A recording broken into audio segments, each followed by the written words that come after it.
लाडला पापा का मैं लाडला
मीरू का कमरा है तीनों, हमेशा मीरू का रहेगा। इस कमरे की किसी चीज को हटाना नहीं। तुम्हें याद है मीरू अपने कमरे की किसी चीज को हाथ नहीं लगाने देता था।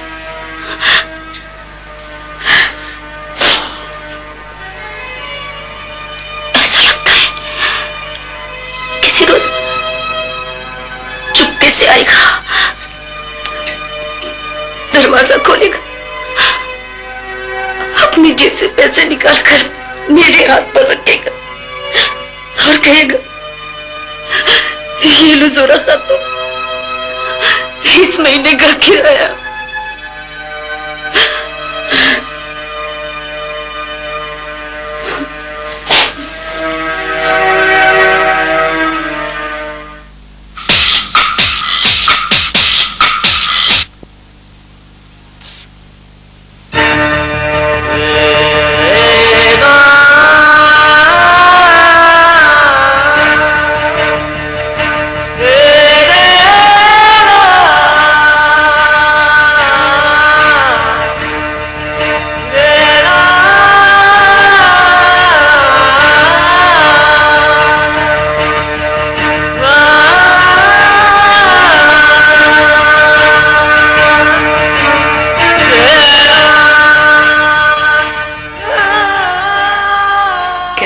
शादी करोगे?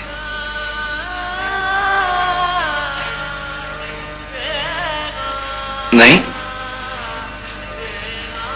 अब मैं टोपा नहीं, अब मैं टोपा टेक सिंह वापस चला जाऊंगा। वहां गुल्ली डंडा खेला करूंगा, अखरोट खेलूंगा, घुमन की मुर्गियां चोरी करूंगा। क्यों? प्यार तो बड़ा मुश्किल काम है मेरू, ये बूटे के बस की बात नहीं है।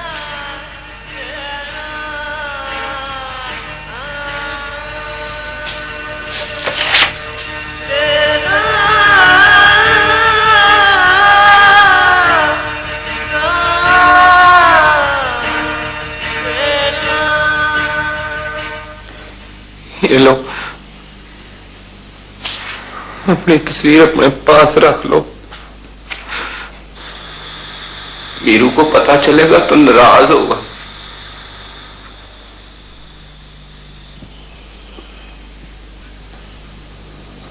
इधर आओ,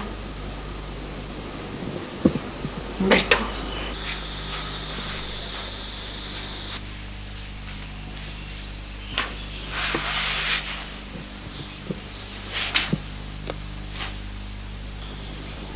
तुम्हें पता है फूटे, प्यार क्या होता है? पहले मैं समझता था, मुझे पता, पर मैं झूठ नहीं बोलता नरू, मुझे कुछ नहीं पता। प्यार तो एक दुआ है जो बस खाली हाथों से मांगी जाती है।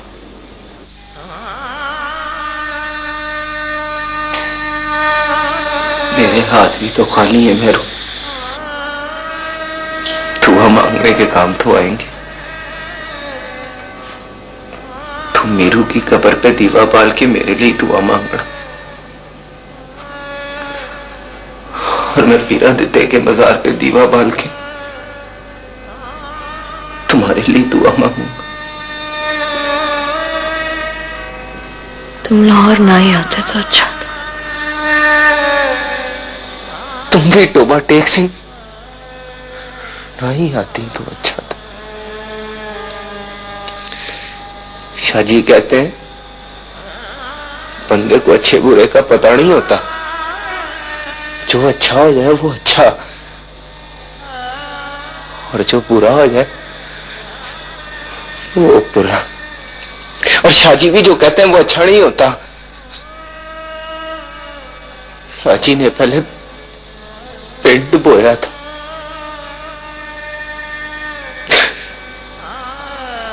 अब बूटे को इट बो दी है।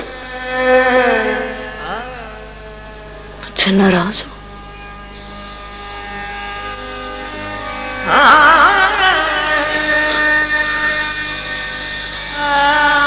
बूटा किसी से नाराज नहीं होता। नब्बे से क्या कहोगे? अब ऐसे क्या कहना, कहूंगा लाहौर फतह करने गया था, बड़ा पिंड ही हारा है। जा रहे हो बूटे? हाँ, चलने आया करो। तुमसे मिलने तो जरूर आऊंगा। सुनो, एक बार मेरी तरफ मुस्कुरा कर देखो। बा कहता है रोने वाली बात पे बेशक ना रोना, पर रोने वाली बात पे हंसना नहीं चाहिए।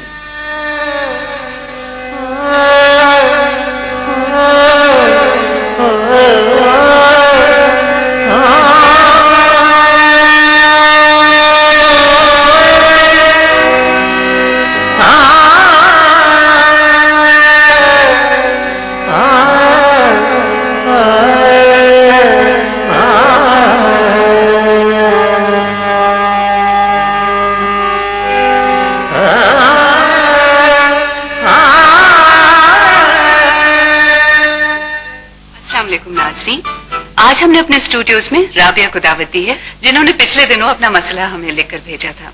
आइए।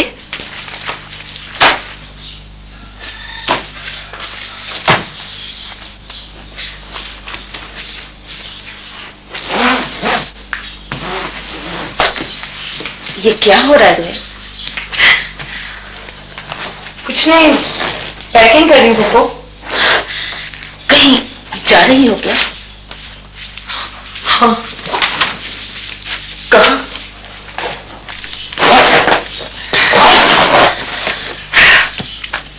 एहसन इंतजार करता होगा, उसका कल फोन भी आया था। मेरी तरफ देखो, फानी की शादी होने वाली है, बाद में चली जाना। वो भी तो मेरी शादी पर नहीं आया था। ये तो बिल्कुल ऐसे है जोया, जैसे कोई मरने वाले से गिला करे कि उसने अपने जनाजे को कांधा क्यों नहीं दिया। मैं उसे विश कर दूंगी। तुम्हारे विश करने से वो खुश नहीं होगा। उसे खुश रखने की जिम्मेदारी मेरी नहीं है पुप्पो। तुम्हें कभी अपनी जिम्मेदारियों का पता होता है सोया? क्या मतलब?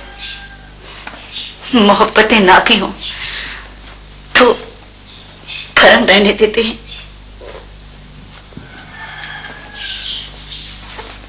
इसीलिए तो जा रही हूँ पप्पो। मैं चली जाऊंगी तो भरम रह जाएगा। अपने आप को यहां छोड़कर मत जाओ सोया।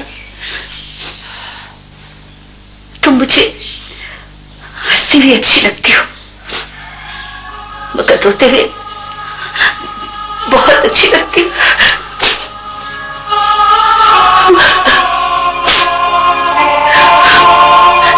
जिस रोज तुम्हारी असम से शादी हुई थी ना जोया, उस रोज फानी में ऐसे ही मेरे कंधे से सरक कर रोया था। शादी के बाद पहली दफा मैके से वापस आई, बड़े दिन बाद फानी को खुश देखा।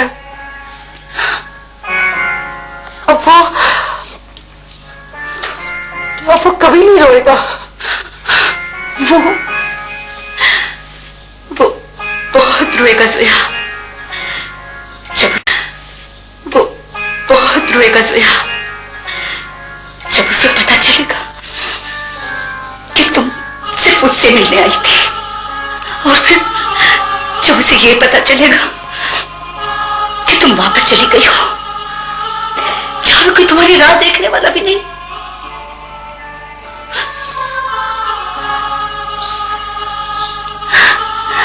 सब कुछ छुपाना ही था जोया,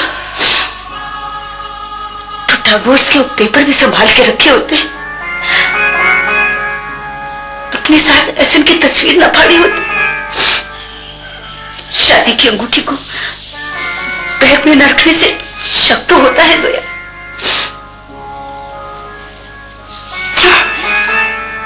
इतनी सच्चाइयां साथ लिए फिरती हो तो झूठ बोलने में एहतियात की होती।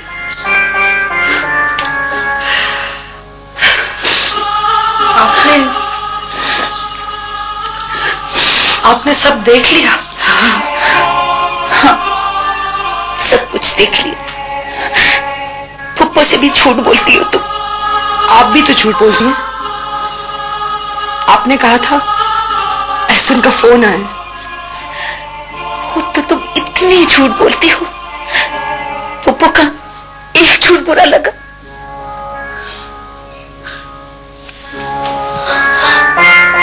अब भी चली जाओगी? पप्पो मेरा जाना ही ठीक है। जहां कोई इंतजार ना करता वहां क्यों जाना सोया?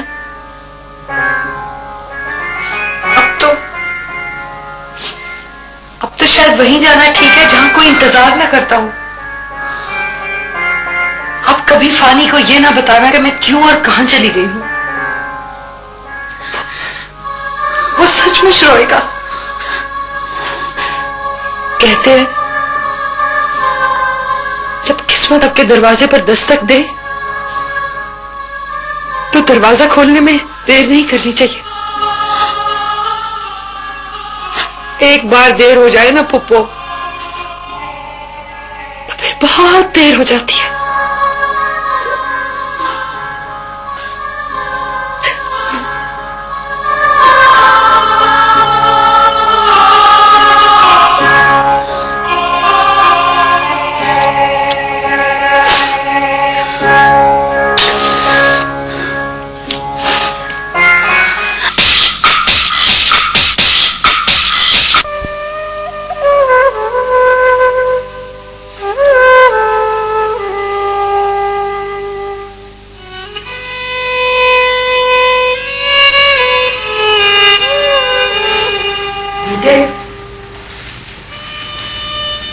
तुम कहां जा रहे हो?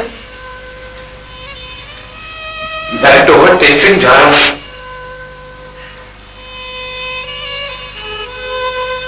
और मेरू? मेरू तो नहीं जा सकती ना, मेरू के बाद भी तो किसी को रहना है।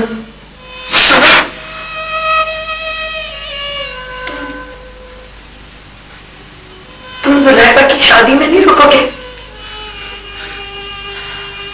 उसकी शादी शौके से हुई थी, सुमन वहां नहीं था, तो शादी हो गई। मेरे होने न होने से कुछ नहीं होता। सुनो बात सुनो, फानी तुम्हें जान से मार देगा।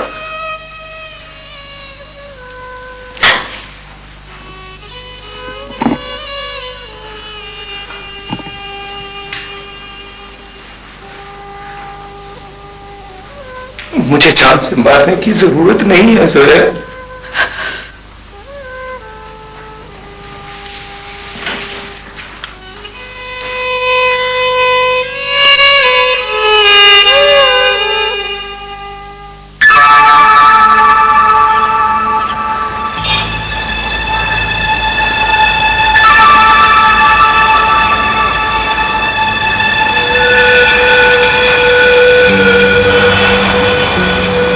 मैं एक बार पहले भी यहां आया था, उस वक्त मेरे साथ सोया था।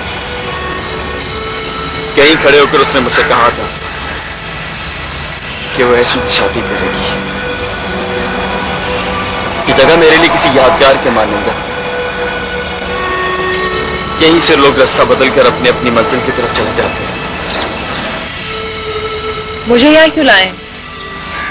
यहीं से चलकर हमने भी अपने अपने रास्ते पे जाने की रस्म पूरी करनी है। मैंने सोचा इस बार बिछड़ने को सेलिब्रेट करते हैं। कैसी बातें कर रहे हैं आप? मैं ट्रेन की खाली कंपार्टमेंट में अकेला बैठा रहता हूं जुलेखा। कोई लड़की आती है, मुझसे बातें करती है और किसी अगले स्टेशन पे उतर जाती है। शायद मुझे ये सफर इसी तरह करना है। आप समझते हैं मैं कहीं उतर जाऊंगी? इस बार ये ट्रेन टोबा टेक सिंह के स्टेशन से होकर गुजरेगी, तुम्हें वहीं उतरना होगा। मैं टोबा टेक सिंह को बहुत पीछे छोड़ा नहीं था साहब। मेहमान कैसे हो? क्या वहां खड़ा तुम्हारा इंतजार करता होगा? फिर कैसे नहीं उतरोगी तुम? तुम्हें उतरना होगा। पीरादित्य के मजार पे जलाए हुए सब दिए अब तुम्हारी आंखों में चलते हैं जुलेखा। यहां तो इनके बुझने का डर भी नहीं, इसलिए टोबा टेक सिंह से गुजरना मुश्किल हो जाएगा। टोबा टेक सिंह भी तो एक यादगार की मानूंगी भाई साहब, जहां से रास्ता बदलकर मैं और बूटा अपनी अपनी मंजिल की तरफ चल दिए थे। जिस रास्ते पे चलकर मंजिल पर पहुंचने का गुमान हो, बस वही रास्ता मंजिल की तरफ नहीं जाता। बूटे ने मेरू की तस्वीर उसको लौटा दी है और मैं तुम्हारी तस्वीर उसको लौटा दूंगा। बूटा हमेशा तुमसे प्यार करता रहा है। वो जिस मेरू को ढूंढने के लिए टोबा टेक सिंह से यहां आया था, उसके बारे में तो उसको बाद में पता चला कि वो तो उसके साथ वाले घर में रहने वाली जुलेखा है। आपसे ये कहा उसने? मुझसे कहा होता तो मैं तुम्हारी तस्वीर क्यों लिए करता? वो किसी से नहीं कहेगा जुलेखा। उसे समझ नहीं आती कि तुम्हें ढूंढने के लिए यहां क्यों आया था। तुम्हारे घर के साथ तो उसके घर की दीवार जुड़ी थी। मैं तो बूटे की कुछ नहीं लगती फानी साहब। बूटे को पता चल गया है कि तुम उसकी क्या लगती हो।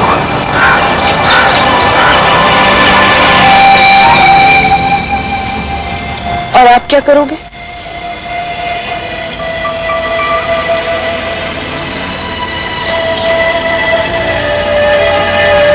मुझे भी बातें पता चला है सुलेखा कि मोहब्बत करने का हक चाहे जाने वाले शख्स की रजामंदी से मशरूत नहीं होता।